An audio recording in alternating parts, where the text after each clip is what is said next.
তো প্রিয় অষ্টম শ্রেণীর শিক্ষার্থী বন্ধুরা, তোমাদের সকলকে আমার চ্যানেলে স্বাগত জানাই। আশা করছি তোমরা সকলে খুব ভালো আছো। আজকে আমি তোমাদের 2025 সালের রায়োম্যাটিনে যে প্রশ্নবিচিত্রা প্রকাশিত হয়েছে তার 307 পাতা থেকে 6 নম্বর স্কুল রয়েছে, সেখানে তোমাদের অষ্টম শ্রেণীর বন্ধুদের দ্বিতীয় পর্যায়ক্রমে মূল্যায়নের ভূগোলের প্রশ্ন দেওয়া রয়েছে। আমি আজকে উত্তরগুলো তোমাদের দেখিয়ে দেবো। ইতিমধ্যে যারা চ্যানেলটিকে সাবস্ক্রাইব করে নিয়েছো তাদের সকলকে অসংখ্য ধন্যবাদ জানাই। আর যারা নতুন দেখছো তারাও চ্যানেলটিকে সাবস্ক্রাইব করে নিয়ে সাথে থেকো। চলো তাহলে শুরু করছি। একের সঠিক উত্তরটি নির্বাচন করো। ভূপৃষ্ঠের ওপর উলম্বভাবে বায়ুর চলাচলকে বলে বায়ুস্রোত। পার্বত্য বায়ুর অপর নাম হলো ক্যাটাবেটিক বায়ু। বৃষ্টিপাতের পরিমাণ মাপা হয় রেনগজ যন্ত্র দ্বারা। বাষ্প থেকে তরলে পরিণত হওয়ার প্রক্রিয়া হলো ঘনীভবন। দক্ষিণ আমেরিকা মহাদেশে দেশের সংখ্যা 13টি। উত্তর আমেরিকা মহাদেশ আয়তনে এটা হবে তৃতীয় স্থান দখল করেছে। পম্পাস অঞ্চলের স্থানীয় বায়ুর নাম হলো পম্পেরো। উত্তর আমেরিকার একটি মরুভূমির নাম হলো সোনেরান। বজ্রমেঘ বলা হয় কিউমুলাস মেঘকে। 40 ডিগ্রি দক্ষিণ অক্ষরেখাকে বলা হয় গর্জনশীল চল্লিশা। পূর্ণবাক্যে উত্তর দাও, সাময়িক বায়ু কাকে বলে? এই বছরের থেকে এই সাময়িক বায়ু দেখো লিখবে বছরের একটা নির্দিষ্ট ঋতুতে কিংবা দিন ও রাতের একটা নির্দিষ্ট সময় বায়ু প্রবাহিত বায়ু হলো সাময়িক বায়ু। বাষ্পীভবন কি? জলের বাষ্পে পরিণত হওয়ার প্রক্রিয়া হলো বাষ্পীভবন। স্লিট কি? জলকণা ও তুষারকণার আংশিক মিশ্রিত রূপ হলো স্লিট। মিসৌরি নদী কোন নদীর উপনদী? এটা আমরা দেখে নেব একটু 84 পাতাতে। এ দেখো মিসৌরি নদী কোন নদীর উপনদী? Mississippi, Missouri. পৃথিবীর রবার রাজধানী কাকে বলে? অ্যাক্রন। কোন নদীর মেলিত নাম লা পাটা? এটা আমরা দেখে নেব 99 পাতা। প্যারাগুয়ে ও উরুগুয়ে লা প্লাটা নামে প্রবাহিত হয়ে আটলান্টিক মহাসাগরে পড়েছে। তাহলে প্যারাগুয়ে, উরুগুয়ে। পৃথিবীর ফুসফুস কাকে বলে? সেলভা অরণ্যকে। আর্টেজিও কূপ কি? এটা দেখে নেব। এই দেখো আর্টেজিও কূপ। বলছি এমন যে কূপ খুঁড়লে মাটির নিচ থেকে পাম্পের সাহায্য ছাড়াই জল বেরিয়ে আসছে, এই ধরনের কূপকে আর্টেজিও কূপ বলে। বায়ু প্রবাহের নামকরণ কিভাবে করা হয়? বায়ু যেদিক থেকে প্রবাহিত হয় সেই দিক অনুসারে বায়ুর নামকরণ করা হয়।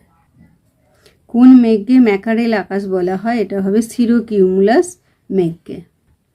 3 দাগে ঠিক ও ভুল নির্ণয় করো। জলের বাষ্পে পরিণত হওয়ার প্রক্রিয়া হলো বাষ্পীভবন, ঠিক। পশ্চিমা বায়ুর অপর নাম হলো আয়ন বায়ু, ভুল। নিম্বোস্ট্যাটাস মেঘে একটানা বৃষ্টিপাত হয়, ঠিক। দক্ষিণ আমেরিকা মহাদেশটি ভারতের প্রায় 4 গুণ বড়, ভুল। দুটি মহাদেশকে একসঙ্গে যুক্ত করে যে সংকীর্ণ ভূখণ্ড তা হলো যোজক, ঠিক। হ্রদ অঞ্চল কৃষিকাজে বেশি উন্নত নয়, ভুল। পৃথিবীর উচ্চতম জলপ্রপাত হলো অ্যাঞ্জেল, ঠিক। 4 দাগের নিচের প্রশ্নগুলি সংক্ষিপ্ত উত্তর দাও। দক্ষিণ আমেরিকা মহাদেশের নদীর বৈশিষ্ট্যগুলি লেখো। এটা 100 পাতায় দেখব এই যে বৈশিষ্ট্যগুলো। পরের প্রশ্ন আমরা দেখে নেব। অসক্ষাংশ কাকে বলে?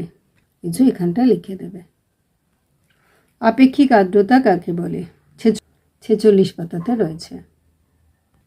মৃত্যু উপত্যকা কাকে বলে? 81 পাতাতে রয়েছে।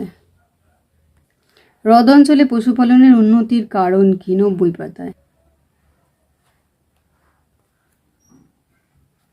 লাতিন আমেরিকা কাকে বলে? 95 পাতায়। বাইসবেলের সূত্রটি লেখো। 34 পাতা। ঘূর্ণবাদ কি? 41 পাতা। 5 দাগে নিচের প্রশ্নগুলির উত্তর দাও। উচ্চতা অনুসারে মেঘেদের শ্রেণী বিভাগগুলি লেখো। 43 পাতা 44 পাতাতে রয়েছে।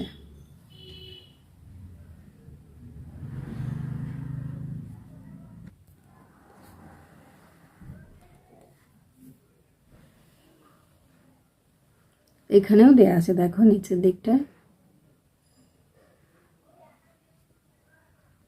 হ্রদ অঞ্চলে কৃষির উন্নতির কারণগুলো।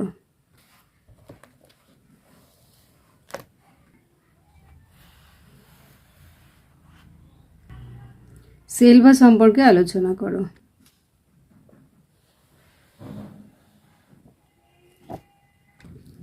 পরের প্রশ্ন, মেঘ কিভাবে সৃষ্টি হয়? 45 পাতায়। শৈলোৎক্ষেপ বৃষ্টিপাত কাকে বলে? চিত্রসহ আলোচনা করো। 47।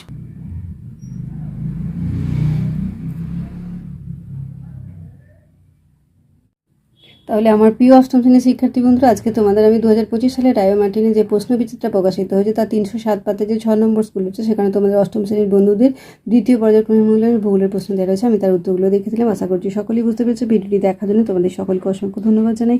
ভালো লাগলে লাইক করে, কমেন্ট করে, বন্ধুদের মধ্যে শেয়ার করে, আর আগামী দিনে নতুন নতুন ক্লাসগুলো পাওয়ার জন্য অবশ্যই চ্যানেলটিকে সাবস্ক্রাইব করে সাথে থেকো। তোমরা সকলেই খুব ভালো থেকো।